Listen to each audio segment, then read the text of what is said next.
எங்களுடைய தலைவர்கள், தேசிய தலைவர் நட்டா அவர்களாக இருக்கட்டும், உள்துறை அமைச்சர் அமித்ஷா அவர்களாக இருக்கட்டும், நம்முடைய அமைப்பு பொதுச் செயலர் சந்தோஷ்ஜி அவர்களாக இருக்கட்டும், பாரதிய ஜனதா கட்சி தமிழ்நாடு தொண்டர்களுடைய கருத்தை ஒரு தலைவராக நான் பிரதிபலிச்சிருக்கிறேன். இன்னைக்கு தமிழ்நாடு அரசியல் களம் எப்படி இருக்கு, அரசியல் களம் எப்படி மாறி இருக்கு.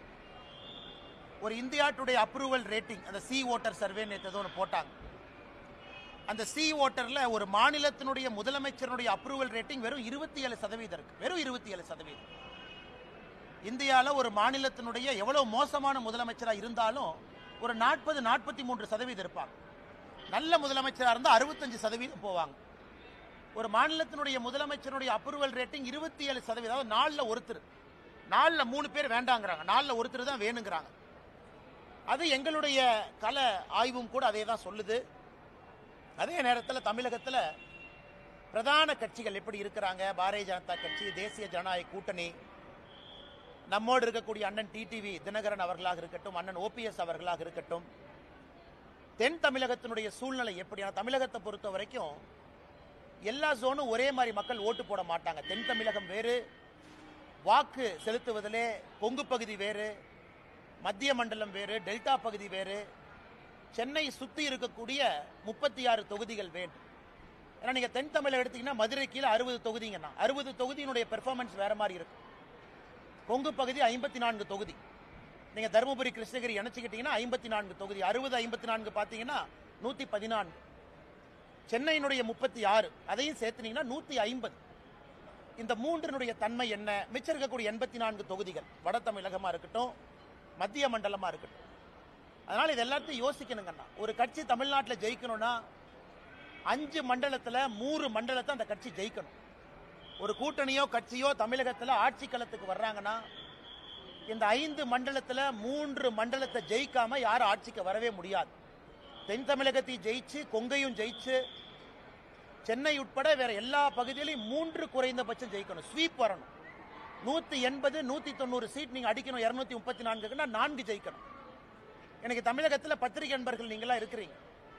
அந்த சூழ்நிலை எப்படி இருக்குன்னு உங்களுக்கும் தெரியும், எனக்கும் தெரியும். அதனால என்னுடைய வேலை இந்த கட்சியினுடைய தலைவனாக, தொண்டனாக, இது எல்லாத்தையும் மைக்ரோ லெவல் அனாலிசிஸ். நான் எப்பவுமே மேம்போக்கா பேச முடியாது. நான் பத்திரிகையில பேசுறது வேணுங்கண்ணா.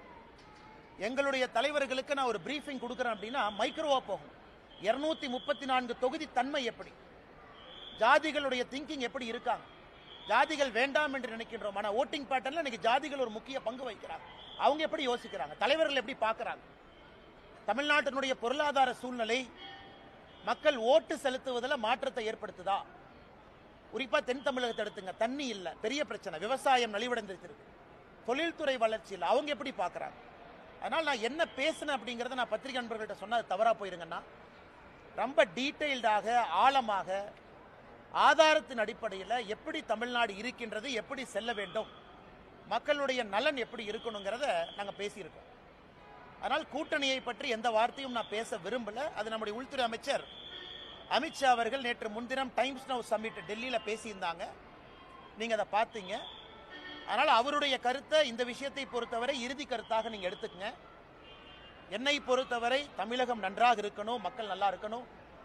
அதே நேரத்தில் பாரதிய ஜனதா கட்சியினுடைய வளர்ச்சி தங்குதடை என்று இருக்கணும் அப்படிங்கிறது நான் ரொம்ப தெள்ள தெளிவாக இருக்கேன்.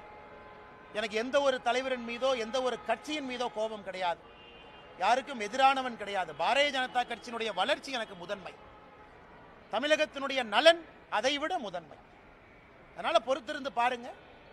நான் ஏற்கனவே என்னுடைய ஸ்டாண்டை பொறுத்த வரைக்கும் எப்பொழுதுமே நான் ஓப்பனாக தான் இருந்திருக்கேன். அதில் எந்த மாற்று கருத்தும் இல்லை. நான் டெல்லியில் பேசும்பொழுது தொண்டனாக பணியாற்றவும் தயார் என்கின்ற வார்த்தையும் பயன்படுத்தியிருக்கேன். அதனுடைய பொருளையும் நீங்கள் நல்லா உணர்ந்துக்குங்க. அதனால் அண்ணாமலை அரசியலுக்கு வந்திருப்பது பவருக்காக கிடையாது. அண்ணாமலை அரசியலுக்கு வந்திருப்பது தமிழகத்திலே ஒரு மாற்றத்தை ஏற்படுத்த வேண்டும் என்பதற்காகத்தான். நான் ஆகஸ்ட் 25, 2020 பாரதிய ஜனதா கட்சி டெல்லியில் இணைஞ்சேன். அன்றிலிருந்து இன்று வரை என்னுடைய எண்ணத்தில் ஒரு சிறு பிசிறு கூட கிடையாது. எதற்காக அரசியலுக்கு வந்தேன் என்பதே 5 ஆண்டு கழித்தும் கூட இன்னைக்கும் அதே உணர்வோடு உங்களோடு நின்று கொண்டிருக்கின்றேன். அதனால் கூட்டணி பற்றி விரைவில் நீங்க பார்ப்பீங்க. தமிழ்நாடு பாரதிய ஜனதா கட்சியினுடைய தலைவர் எப்படி இருக்கணும் அதையும் விரைவில் பார்ப்பீங்க. ஸோ என்னுடைய கடமை, ஒரு கட்சி முடிவெடுக்கும் பொழுது அக்யூரேட் ஃபீட்பேக், நடுநிலைமையாக என்னை சார்ந்தோ இன்னொருவரை சார்ந்தோ இல்லாம பெர்ஃபெக்ட் அக்யூரேட் ஃபீட்பேக் கொடுத்தா கட்சியினுடைய தலைவர்கள் சரியான முடிவெடுப்பாங்க. அதான் என்னுடைய நோக்கம். அதை டெல்லியிலே நான் செய்துவிட்டு வந்திருப்பதாக நான் எனக்கு நானே சொல்லிக் கொள்கின்றேன். அதுக்கப்புறம் தலைவர்கள் எல்லா சூழ்நிலையும் பார்த்து முடிவெடுப்பாங்க.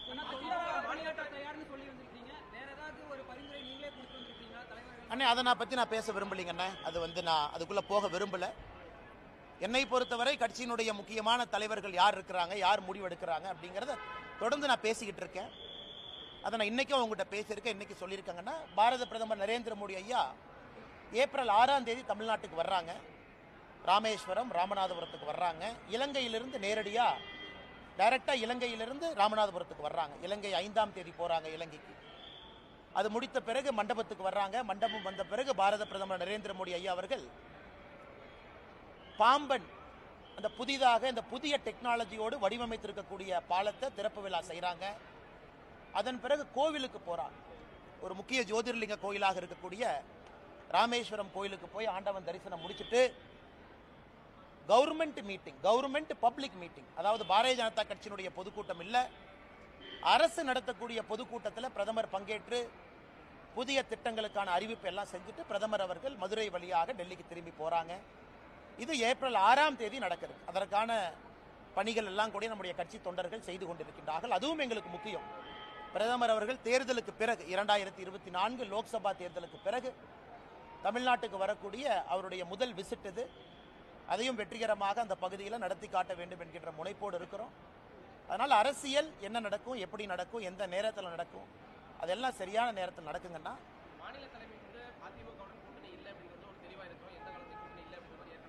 அண்ணா ஒரு நிமிஷங்கண்ணா. அண்ணா ஒரு நிமிஷம். நீங்கள் என்னை பார்ப்பீங்கண்ணா, வருங்காலத்தில் என்னை பார்ப்பீங்க. எதையும் மாற்றி பேசுவோன்னு அந்த அண்ணாமலை அல்ல, நீங்கள் பார்ப்பீங்க. அண்ணாமலையை பொறுத்தவரை ஆகஸ்ட் 25, 2020 எதற்காக அரசியலுக்கு வந்தனோ அந்த வெறியும் அந்த பசியும் அந்த நெருப்பும் உள்ள எரிஞ்சுக்கிட்டு இருக்கு. அதே நேரத்தில் கட்சி முதன்மையானது. இந்த கட்சியில் நான் ஒரு தொண்டன். இந்த கட்சி முதன்மையானது. இந்தியாவுடைய அரசியல் சரித்திரத்தை பார்க்கும்பொழுது பாரதிய ஜனதா கட்சியை பொறுத்தவரை நிறைய இடத்துல நாம் முடிவுகள் எடுத்திருக்கின்றோம். எல்லா முடிவுகளும் ஒரு தொலைநோக்கு பார்வையோடு தான் நம்ம முடிவு எடுத்திருக்கோம். அதனால் என்னை பொறுத்தவரை நான் தெளிவாக இருக்கின்றேன். நான் ஏற்கனவே உங்களுக்கு நிறைய பேசிட்டேன் டெல்லியில். என்னால் யாருக்கும் பிரச்சனை வராது. அதே நேரத்தில் மாற்றி மாற்றி பேசுகிறவன் அண்ணாமலை கிடையாது. அண்ணா போன வருஷம் அப்படி சொன்னீங்க, இந்த வருஷம் இப்படி சொன்னீங்க, 2025 ஜூனில் அப்படி சொல்லுவீங்களா?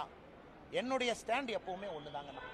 தமிழ்நாடு முதன்மையாக இருக்கணும், பாரதிய ஜனதா கட்சியினுடைய வளர்ச்சி இருக்கணும். அதில் என்னுடைய தனிப்பட்ட வளர்ச்சியோ இன்னொருடைய வளர்ச்சி முக்கியம் கிடையாது.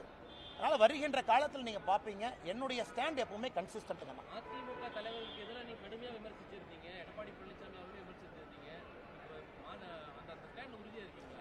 அண்ணா ஒரு நிமிஷமே. அதாவது யாரை பற்றியும் நான் கடுமையாக விமர்சிக்கல, கருத்துக்களை கருத்துக்களாக வைத்திருக்கின்றேன். அது சகோதரர் விஜய் அவர்களாக இருக்கட்டும், நம்முடைய மாண்புமிகு முதலமைச்சர் ஐயா ஸ்டாலின் அவர்களாக இருக்கட்டும். நான் இந்தியா ஃபுல்லாக பிரச்சாரத்துக்கு போகிறேன். நவீன் பட்நாயக் அவர்கள் ஒரிசாலிருந்து, கர்நாடகாவிலிருந்து, ஆந்திராவிலிருந்து, டெல்லி அரவிந்த் கெஜ்ரிவால் அவர்லேருந்து எல்லா மாநிலத்திற்கும் கிட்டத்தட்ட 13 மாநிலத்தில் இந்த 3 ஆண்டுகள் நான் பிரச்சாரம் பண்ணியிருக்கேன். 13 மாநிலத்தில் எல்லா இடத்திலும் கூட எனக்கு என்ன தனிப்பட்ட விருப்பு வெறுப்பா? எனக்கும் அரவிந்த் கெஜ்ரிவால் அவர்களுக்கும் பங்காளி சண்டையா? கருத்துக்களை கருத்துக்களாக எதிர்கொண்டிருக்கின்றேன். கருத்துக்களை கருத்துக்களாக எதிர்கொள்ளணும். ஏன்னா ஐடியாலஜிக்கலி நம்ம ஸ்டாண்டு வேற வேற ஸ்டாண்டாக இருக்கு. அது மாற்று வேறு மாநில அரசியலாக இருக்கட்டும், தமிழகத்தினுடைய அரசியலாக இருக்கட்டும், எங்களுடைய கருத்துக்களை சில இடத்துல வலிமையாக சொல்ல வேண்டி இருக்கு. அதுதான் பண்ணியிருக்கேன். அதனால கடுமையாக விமர்சிச்சாங்க அப்படிங்கிற வார்த்தையை வழங்கன்னா கருத்துக்களை கருத்துக்களாக எதிர்கொண்டிருக்கின்றேன். வருகின்ற காலத்தில் நீங்க பாப்பீங்க என்னுடைய ஸ்டாண்டில் எந்த மாற்றமும் இல்லைங்க.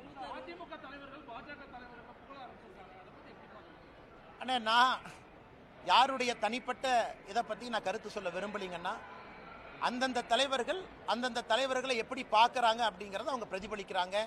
நான் ஏற்கனவே சொல்லியிருந்தேன், ஒரு மாநிலத்தினுடைய எதிர்க்கட்சி தலைவர் ஒரு நாட்டினுடைய உள்துறை அமைச்சரை சந்திப்பது எந்த விதத்திலும் தவறு இல்லை என்று சொன்னவன் நான்.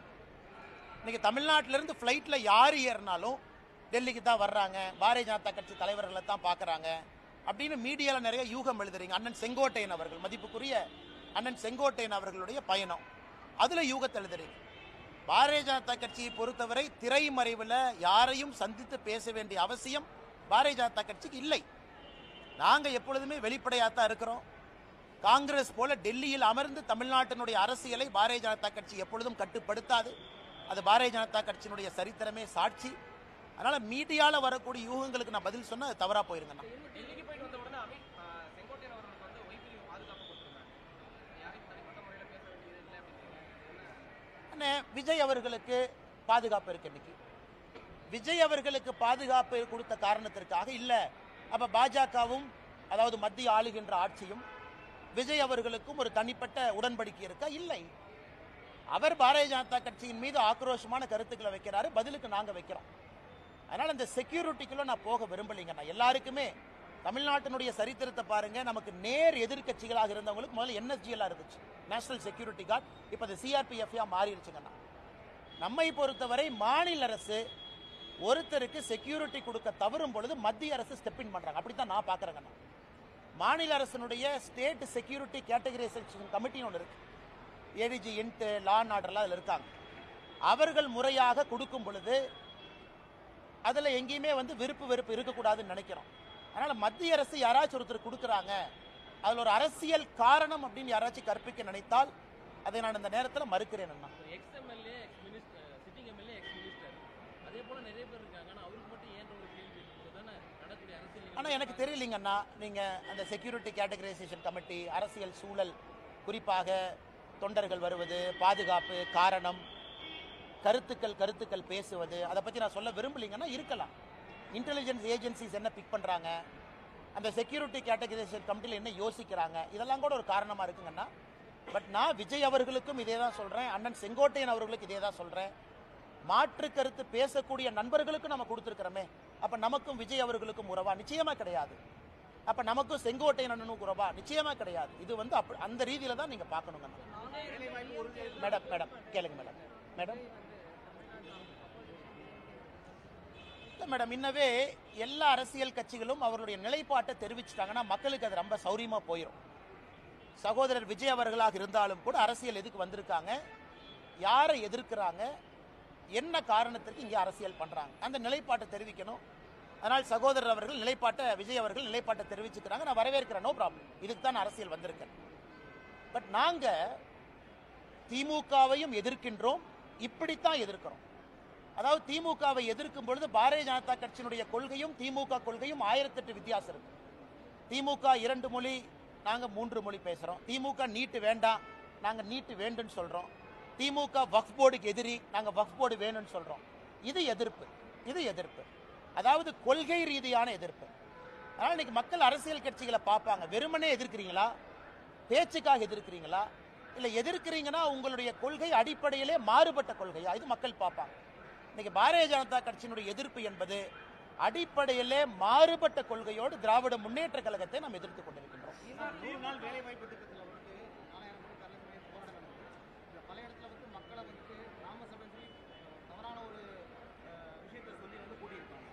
அண்ணா 100 நாள் வேலைவாய்ப்பு திட்டத்தை பற்றி நல்ல ஒரு கேள்வி கேட்டீங்கண்ணா, நான் பதில் சொல்கிறேங்கண்ணா.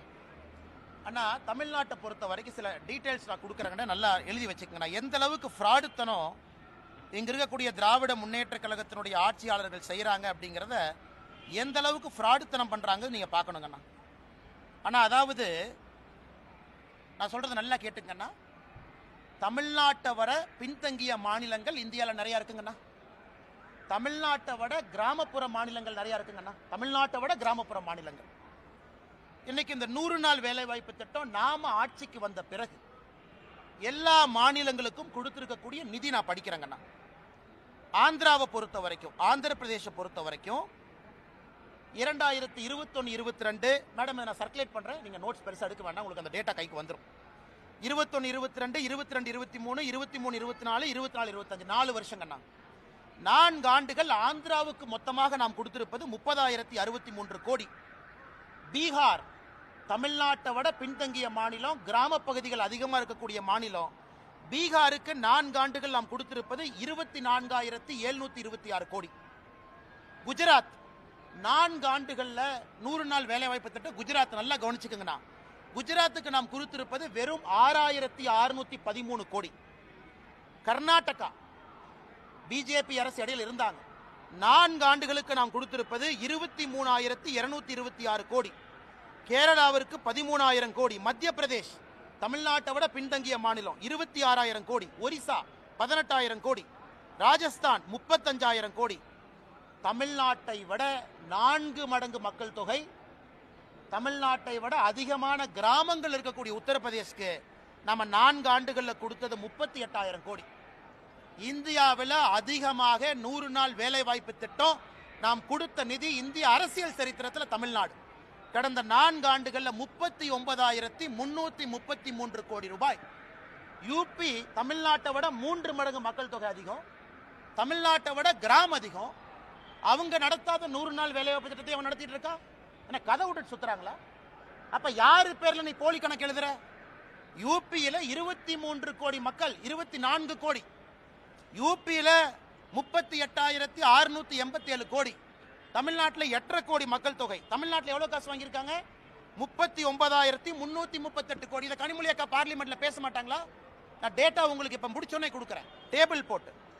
அது மட்டும் இல்லைங்கன்னா, தமிழ்நாட்டுக்கு கொடுத்திருக்கக்கூடிய 100 நாள் வேலைவாய்ப்பு திட்டத்தினுடைய நிதி என்பது மகாராஷ்டிரா, தெலங்கானா, சத்தீஸ்கர் 3 மாநிலத்தை சேர்த்துனாலும் தமிழ்நாட்டினுடைய நிதியை விட குறைவா வாங்கியிருக்கிறாங்க. என்ன நியாயம் இது? அதுக்கு அடுத்தது பாருங்க, மொத்த கிராம பகுதி மக்கள் தொகை. அக்கா கேட்பாங்க, இந்து அக்கா, அண்ணா நீங்க இப்படிலாம் சொல்லக்கூடாது, கிராம பகுதி ப்ரொபோஷனேட் சொல்லுங்க. ஆந்திரால கிராம பகுதி மக்கள் தொகை பீகார்ல 9%, மத்திய பிரதேஷ்ல 5%, உத்தரப்பிரதேஷ்ல 15%, தமிழ்நாட்டில் 3.7 கோடி, 8.5 கோடியில 3.7 கோடி, உத்தரப்பிரதேஷ்ல 23 கோடியில 15 கோடி கிராமப்புறம். 23 கோடி மக்கள் தொகையில 15 கோடி கிராமப்புறம், அவன் 38,000 கோடி. 8.5 கோடி மக்கள் தொகையில 3.7 கோடி கிராம மக்கள், ஆனா நான் 39. அப்ப இடையில எவனோ பணத்தை சாப்பிட்றான். Clear, data clear. அப்ப இடையில எவன் பணத்தை சாப்பிட்றான்னு இப்ப தொலைட்டு இருக்கோம். இடையில பணத்தை சாப்பிட்றோன்னு தூக்கணும். இந்த போலி கணக்கு, வராதவங்க பேர்ல கணக்கு, திமுக கூட்டத்துக்கு குரூப்பா கூட்டிட்டு போய் கணக்கு, அதெல்லாம் 100 நாள் வேலைவாய்ப்பு திட்டம், பஸ்ல கூட்டிட்டு போறது, அதெல்லாம் மாட்டி டாஸ்மார்க் ஊழலை விட மிகப்பெரிய ஊழலாக தமிழ்நாட்டில் 100 நாள் வேலைவாய்ப்பு திட்டம் மிகப்பெரிய ஊழலா இருக்கும். ஆனா இதுல திமுகவுடைய பஞ்சாயத்து பிரசிடென்ட் ஜெயிலுக்கு போவான். அவங்க எல்லாம் கட்டி வைக்கணும்னா திகார் மாதிரி 4 ஜெயில் கட்டணும். கோயம்புத்தூர் பஞ்சாயத்து பிரசிடென்ட்ல இதுல ஏறு, இந்த ராமநாதபுரத்துக்காரன்லாம் இதுல போ, இந்த பக்கமெல்லாம் இங்க போ, சென்னைக்காரன்லாம் இங்க வந்துரு. திமுகவுடைய பஞ்சாயத்து பிரசிடென்ட் எழுதின போலி கணக்கு டாஸ்மார்க் ஊழலை விட பல மடங்கு இந்த கணக்கு இருக்கும். இந்த டேட்டாவை உங்களுக்கு நான் சமர்ப்பிக்கிறேன், பத்திரிகை நண்பர் பாருங்க. அடுத்தது மேடம் நீங்க சொல்லுங்க, இன்னைக்கு 100 நாள் வேலை வாய்ப்பு திட்டத்தில் நம்ம எல்லாருக்குமே புரிதல் இருக்கு. சம்பளம் ஒரு பர்சன்டேஜ், சம்பளம் 1% வேலைக்கான மெட்டீரியல், இது ரெண்டுமே மத்திய அரசு கொடுக்குறாங்க. உதாரணத்துக்கு நான் ஒரு டேங்க் கட்டுறேன் அல்லது ஒரு குலை வெட்டுறேன், 100 ரூபாய் செலவுனா இன்னைக்கு 60-40 இருக்கும். அந்த டேங்க் வெட்டும் பொழுது சம்பளம் எவ்வளவு சதவீதம் கொடுக்கிறோம்? டேங்க் வெட்டுறதுக்கான உபகரணங்கள். தமிழ்நாட்டில் இன்னைக்கு நிலுவையில் இருக்கக்கூடிய சம்பளம் 87%. மொத்த காஸ்ட்ல 87% சம்பளம் பாக்கினா அது 60-40 தான் இருக்கணும். அப்ப 87% சம்பளம் பாக்கினா நீ போலி கணக்கு எழுதுற. நீ போலி கணக்கு எழுதுறதுனால வேஜ் பில் அதிகமாகுது, மெட்டீரியல் பில் அதிகமாகல.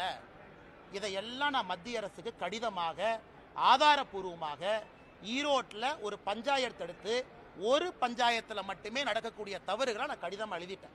இந்த கேள்வி நீங்க கேட்ட பிறகு ரிலீஸ் பண்ணுங்கிறதுக்காக வெயிட் பண்ணோம். இப்போ ட்விட்டர் பக்கத்தில் 1 மணி நேரத்தில் இந்த டேட்டாவை போட்டுரும். அதனால் எங்களை பொறுத்தவரை மத்திய அரசு ஒரு சிறப்பு அதிகாரிகள் குழுவை போட்டு தமிழ்நாட்டில் 39,000 கோடி ரூபாயும் ஆடிட் பண்ணி, இந்த பெருச்சாளிகள் எவெல்லாம் பணம் திருண்டானோ 4 சிறைச்சாலையை மத்திய அரசினுடைய பணத்தில் கட்டி அந்த 4 சிறைச்சாலையை நப்பிட்டு தான் அடுத்த பைசா கொடுக்கணும்.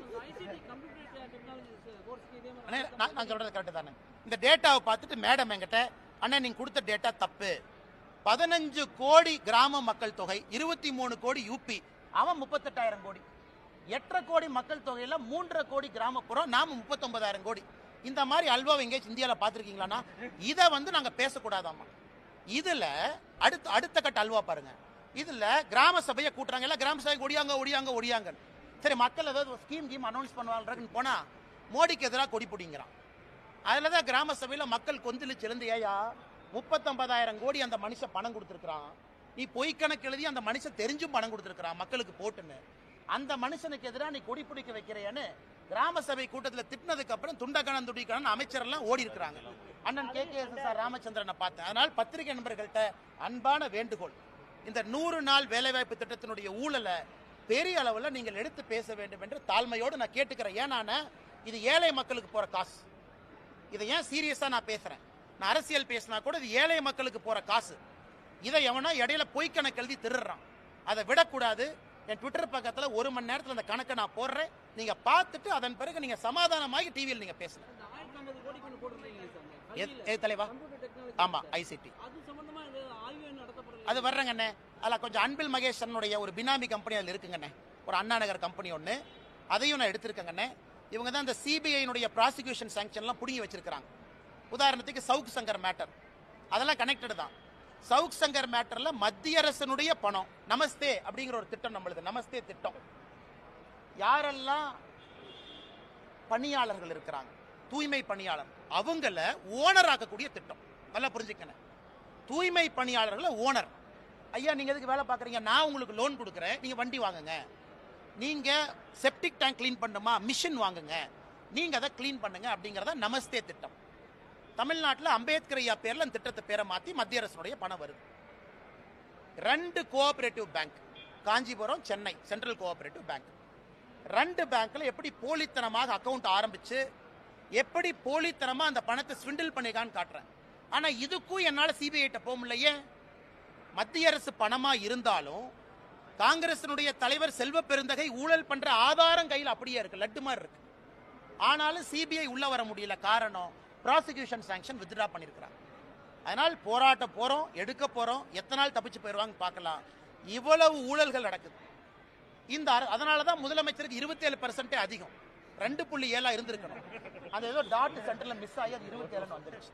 வேற நான் ஒரு சின்ன மனிதன், நாங்கெல்லாம் வளர்ந்தோம். அண்ணே நீங்க என்ன சொன்னீங்க, அண்ணே ஒரு நிமிஷம் நல்லா கேட்டுங்க, நல்லா கேட்டுங்க. பாரதிய ஜனதா அண்ணா ஒரு நிமிஷம் அண்ணே, பாரதிய ஜனதா கட்சியில முதலமைச்சர் வேட்பாளர் நாங்க டிக்ளேர் பண்ணல. மற்ற கட்சியில சொல்லிட்டாங்களா? முதலமைச்சர் வேட்பாளர் திமுக யாரு? மு.க. ஸ்டாலின் ஐயா. முதலமைச்சர் வேட்பாளர் அனைத்து இந்திய அண்ணா திராவிட முன்னேற்ற கழகம் யாரு? ஐயா எடப்பாடி பழனிசாமி. அவங்க நேச்சுரலி, ஆனா ஐயா முதலமைச்சர் இருந்திருக்கிறாங்க. விஜய் அவங்க கட்சியில முதலமைச்சர் வேட்பாளர் யாரு? அண்ணா விஜய் சொல்லிட்டாங்க. பட் எங்க கட்சியில முதலமைச்சர் வேட்பாளர் சொன்னமா? அப்படி இருந்தும் பாரதிய ஜனதா கட்சி 4வது இடத்துல வந்திருக்குன்னா அதை சரித்திரமாக பார்க்கிறேன். தமிழ்நாட்டில் பாரதிய ஜனதா கட்சியினுடைய தலைவர்கள் கிட்டத்தட்ட 10% அவங்க வர்றாங்க, எதுவுமே சொல்லாமைனா பாரதிய ஜனதா கட்சி எந்த அளவுக்கு கட்சியினுடைய வளர்ச்சி இருக்குன்னு பாருங்க. மேடைக்கு யாராச்சும் மைக் எடுத்து எங்க கட்சியில இவங்க தான் முதலமைச்சர் வேட்பாளர்னு பேரே சொல்லல. இது மக்கள் அவங்களா முடிவு பண்றாங்க. அதனால் பாரதிய ஜனதா கட்சியினுடைய வளர்ச்சி அபிரதமா இருக்குது என்பதை நாம் எல்லாருமே உணர்ந்து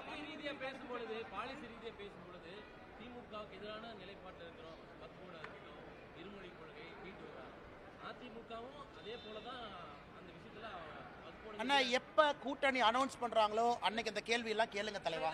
நான் இன்னைக்கு ஊழலை பத்தி பேசிட்டேன், எங்க நிலைப்பாட்டை பத்தி பேசிட்டேன், தமிழ்நாட்டில் பாரதிய ஜனதா கட்சியினுடைய வளர்ச்சியை பத்தி பேசிட்டேன். என்னைக்கு அனௌன்ஸ்மெண்ட் நடக்கும் பொழுது தலைவர்கள்லாம் இருப்பாங்க, நீங்க கண்டிப்பா கேளுங்க தலைவா. நான் வேண்டாம் நான் சொல்றேன், அண்ணாமலையினுடைய ஸ்டாண்டு நான் பேசினது 3 வருஷமா, கேள்வி கேளுங்க நான் பதில் சொல்றேன். நான் எப்போ கன்சிஸ்டன்டா இருந்திருக்கேன். நீங்க தான் கொஞ்ச நாளைக்கு முன்னாடி சொன்னீங்க அதிமுகவை பத்தி கடுமையா விமர்சனம் பண்ணீங்களே. கருத்துக்களால தொடர்ந்து பேசியிருக்கேன் தலைவா. நான் இன்னைக்கு தலைவரா உங்க முன்னாடி நின்று பேசிக்கிட்டு இருக்கேன். நான் பதில் சொல்றேன். ஃபியூச்சர்ல யார் இந்த மைக்கு முன்னாடி நின்னாலும் கேள்வி கேட்பது உங்கள் உரிமை, பதில் சொல்வது எங்கள் கடமை. நீங்க கண்டிப்பா கேட்கணும், பதில் சொல்லுவாங்க. வேறங்க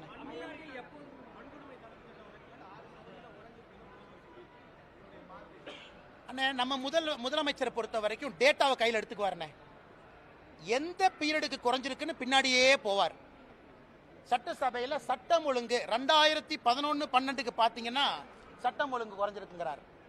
சரி, நான் கேட்குறேன், முதலமைச்சர் அவர்களே சட்டம் ஒழுங்குல வெள்ளை அறிக்கை ஏன் கொடுக்கல? நான் தொடர்ந்து சொல்வது 2022 ஆண்டு, அதுக்கப்புறம் NCRB டேட்டா என்ன வரலீங்கண்ணே. நானும் ப்ரெஷர் போட்டுட்டு இருக்கேன், தயவு செஞ்சு என்சிஆர்பி டேட்டாவை கொடுங்க. 2022ஆம் ஆண்டு என்சிஆர்பி டேட்டாவை பார்த்தீங்கன்னா பெண்கள் குழந்தைகளுக்கு எதிரான குற்றம் தமிழ்நாட்டில் ஒரே ஆண்டில் 8.9% உயர்வு. அதுக்கப்புறம் அபிஷியல் டேட்டாவே இல்லை. அதனால முதலமைச்சர் எந்த டேட்டாவை பார்த்து பேசிட்டு இருக்காருன்னா, எந்த டேட்டாவை பார்த்து ஒரு எம்பி, காங்கிரஸ் எம்பி பார்லிமெண்ட்ல கேட்கறாங்க, என்னையா டேட்டாவே சொல்லிடு.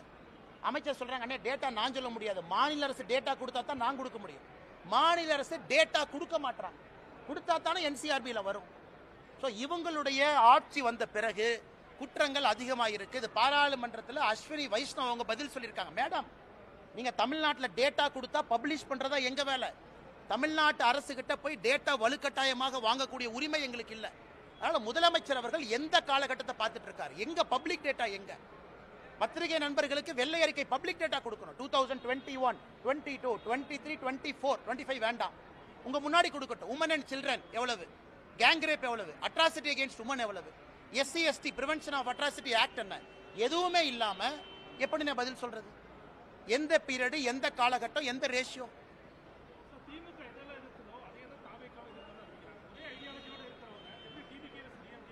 அதான் நான் உங்கள்கிட்ட கேள்வி கேட்டேன். அண்ணன் சீமான் அவர்கள் நான் பாராட்டுறேன். ஏன்னா அவருடைய கொள்கை வேறு, அவர் எதிர்க்கிறாரு. பாரதிய ஜனதா கட்சியை நானே பாராட்டிக்கிறேன், எங்க கட்சியாக இருந்தாலும் நாங்களாம் சேர்ந்து பாராட்டிக்கிறோம். ஏன்னா எங்க கொள்கை வேறு, நாங்க எதிர்க்கிறோம். மிச்ச கட்சிகளாம் ஒரே கொள்கை தானே. நீங்க கேட்டீங்க அண்ணன் டிவிக்கு, அவங்களாம் ஒரே கொள்கை தானே. ஆனா புதுசா என்ன கொண்டு வர்றாங்கன்னு கேட்கறேன்.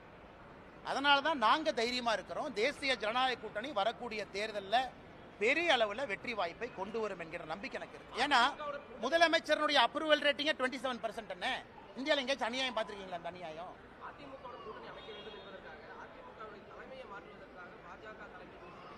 எங்களுக்கு என்ன தலைவா? எங்களுக்கு இந்தியாவில் 1008 வேலை இருக்கு, இதான் எங்க வேலையா? தமிழ்நாட்டில் 1008 வேலை இருக்கு, இதான் எங்க வேலையா? இங்க பாருங்க அண்ணன், இங்க பாருங்க, மரியாதைக்குரிய அண்ணன் எடப்பாடி பழனிசாமி அவர்கள் தமிழ்நாட்டினுடைய எதிர்க்கட்சி தலைவர். அவருடைய கட்சி தொண்டர்களால் அங்கீகரிக்கப்பட்ட ஒரு தலைவர். தெளிவா இப்ப உங்களுக்கு சொல்லிடுறேன். எதிர்க்கட்சி தலைவராக இருக்கிறாங்க, முன்னாள் முதலமைச்சராக இருந்திருக்கிறாங்க, அவர்களுடைய தொண்டர்களால் அங்கீகரிக்கப்பட்ட தலைவர். அந்த கட்சிக்குள்ள இருக்கக்கூடிய பிரச்சனைக்குள்ள நான் போலிங்க. தொண்டர்கள் வர்றாங்க, பொதுச் செயலராக ஏத்துக்கிட்டாங்க. பாரதிய ஜனதா கட்சி எதற்காக இன்னொரு கட்சியில் நாங்க தலையொண்ணுங்கன்னா அது எங்க வேலையே கிடையாது. எதுக்கு எங்க வேலை? மரியாதைக்குரிய அண்ணன் எடப்பாடி பழனிசாமி அவர்கள் எதிர்க்கட்சி தலைவராக உள்துறை அமைச்சர் ஐயாவை போய் பார்க்கறாங்க, பேசிட்டு வர்றாங்க. நாங்க எப்ப இன்னொரு கட்சிக்குள்ள நாங்க பூந்து அதே வேலை கிடையாது. அண்ணே 2021 இருந்து இந்த ஸ்டாண்டர்ட் நான் சொல்றேன், மேல இருந்து பாரதிய ஜனதா கட்சி இன்னொரு கட்சியை அழித்து வளரும் என்று நினைத்தால் பாரதிய ஜனதா கட்சியும் அழிந்து விடும் என்று தொடர்ந்து சொல்லியிருக்கேன். ஆர்கானிக் growth தான் பாலிடிக்ஸ்ல நிற்கும். பாரதிய ஜனதா கட்சி எந்த ஒரு கட்சியும் அழிச்சு வரமாட்டோம், எந்த ஒரு கட்சியும் மேனிபுலேட் பண்ணி வரமாட்டோம். ஜனநாயகம் என்பது 2000 வருஷமா இருந்துச்சு, இன்னும் 10,000 வருஷம் இருக்கும். அதனால் நாங்கள் எந்த கட்சி தலைமை கிட்ட எங்கேயும் போக மாட்டோம். யாரோ ஃபிளைட் ஏறி வர்றாங்க, யாரோ யாரையோ பார்க்குறாங்க. அதனால் உங்களுடைய முடிச்சுக்களுக்கு நான் எப்படி பதில் சொல்ல முடியுங்கன்னா, எடப்பாடி அண்ணனை பற்றி நான் சொல்லிட்டேனே, மரியாதைக்குரிய எதிர்க்கட்சி தலைவர், அந்த கட்சியினுடைய பொதுச் செயலாளர், அவங்க தொண்டர்களோட கட்சி நடத்துறாங்க, அவங்களுக்கு இருக்கக்கூடிய கோர்ட்டு கேஸ் அவங்க பிரச்சனை. இதுல எங்களுடைய பாத்திரம் எங்க வந்துச்சுங்கன்னா?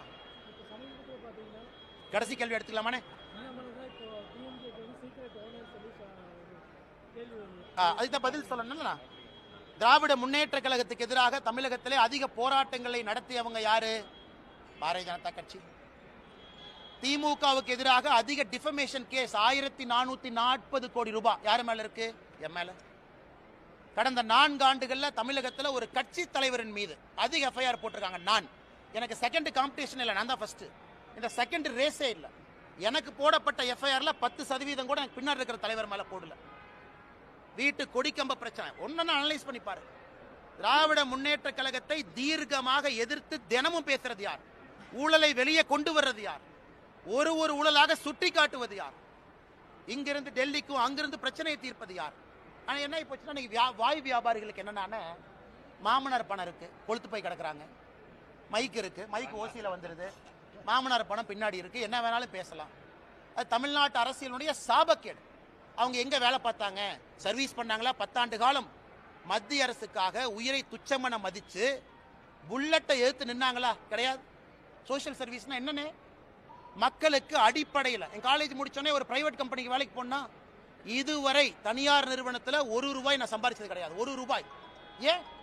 பிரைவேட் கன்சர்ன்ல எப்பவுமே போனதில்லை. டே 1ல இருந்து அரசு வேலையில் இருக்க. டே 1ல இருந்து எப்போ வந்து இங்க பிஎஃப்ஜில படிச்சுட்டு ஐஏஎம் லக்னோல முடிச்சனோ அப்பிருந்து என்னுடைய சம்பளம் என்பது மக்களுடைய வரிப்பணம் தான் என் சம்பளம் 10 ஆண்டு காலம். அதன் பிறகு விட்டுட்டு அரசியல். இதுவரை தனியார் நிறுவனத்திலிருந்து ₹1 நான் சம்பளமா வேலை செஞ்சு வாங்கல. அப்ப யார் சர்வீஸ் பண்றாங்க? என்னுடைய சொந்த கம்பெனி நடத்துறேன். அந்த கம்பெனியுடைய சேலரி நான் வாங்குறது இல்லை. ஏன்?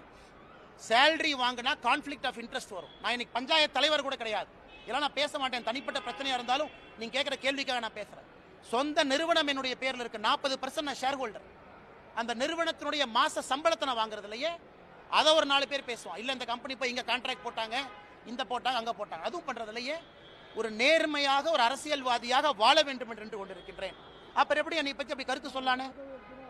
அண்ணா நான் யார் பேரையும் சொல்ல. கருத்து எப்படி சொல்லுவீங்க? கருத்து எப்படி சொல்லுவீங்க? திமுக கான்ட்ராக்ட் எடுத்தனா திமுக ஹைவேஸ் டிபார்ட்மெண்ட்ல என் கம்பெனி வந்து ரோடு போட்டிருக்காங்களா? என் சொந்தக்காரங்க யாராச்சும் இதுல இருக்காங்களா? என்னுடைய சொந்த நிறுவனத்தினுடைய சேலரி நான் எடுக்காம இருக்கு. இதுவரை ஒரு நாள் கூட பிரைவேட் கம்பெனியில் வேலை பார்க்கல. 10 ஆண்டு காலம் மக்கள் வரிப்பணத்தை சம்பளமா வாங்கியிருக்கேன். என்னுடைய ஹிஸ்டரி உங்க முன்னாடி நின்றுருக்கு. இன்னும் 2 வாரம் கழித்து நான் எங்க இருப்பேன், தனிநபராக என்ன செஞ்சுட்டு இருக்குங்கிறது முக்கியம் கிடையாது. இன்னைக்கு வரைக்கும் நான் வாழ்ந்த வாழ்க்கையை பாடமா உங்க முன்னாடி வைக்கிறேன். ஏன்? அரசியல் சுத்தம் செய்ய வேண்டும் என்பதற்காக ஒரு வேலையை விட்டுட்டு வந்திருக்கேன். பேட்ச்ல என்னுடைய ரேங்கை பாருங்க. ஐபிஎஸ் பேட்ச்ல நான் கடைசியெல்லாம் வரல. என் ரேங்கை போய் பாருங்க. 2011 ஐபிஎஸ் பாஸ் அவுட்ல ரேங்க் என்ன? Rank number 2. அத்தனை பேருக்கு ரேங்க் நம்பர் 2ல நீங்க 150 பேர் இருக்கக்கூடிய ஐபிஎஸ் ஆஃபீஸர் இருந்தா இந்தியாவில் எங்க போவீங்க? அது உங்களுக்கு தெரியும். எதற்காக 9 வருஷத்துல வித்துட்டு வந்தேன் அது எனக்கு தெரியும். நான் ஏதோ சராசரியாக அப்படியே தேய்ச்சிக்கிட்டு கல்யாணமா என் மாமனார் கொடுத்த காசுல வண்டி ஓட்டிக்கிட்டு அதுல 2 நிறுவனத்தை நடத்திக்கிட்டு லாட்டரி வித்துக்கிட்டுலாம் இல்லைன்னு சொந்தமாக உழைச்சு உங்க முன்னாடி நின்று சுயம்பாக பேசிட்டு இருக்கேன். எந்த காட்ஃபாதரும் கிடையாது. 0 காட்ஃபாதர். அதனால மிக பெருமையா இருப்பேன். கொஞ்சம் வாய்ப்பேச்சு அதிகம். எனக்கு கொஞ்சம் குறும்பு அதிகம், கொஞ்சம் தன்மானமும் வைராகியமும் கொஞ்சம் அதிகம். அப்பப்போ பிரச்சனை மாட்டிக்கிறேன்.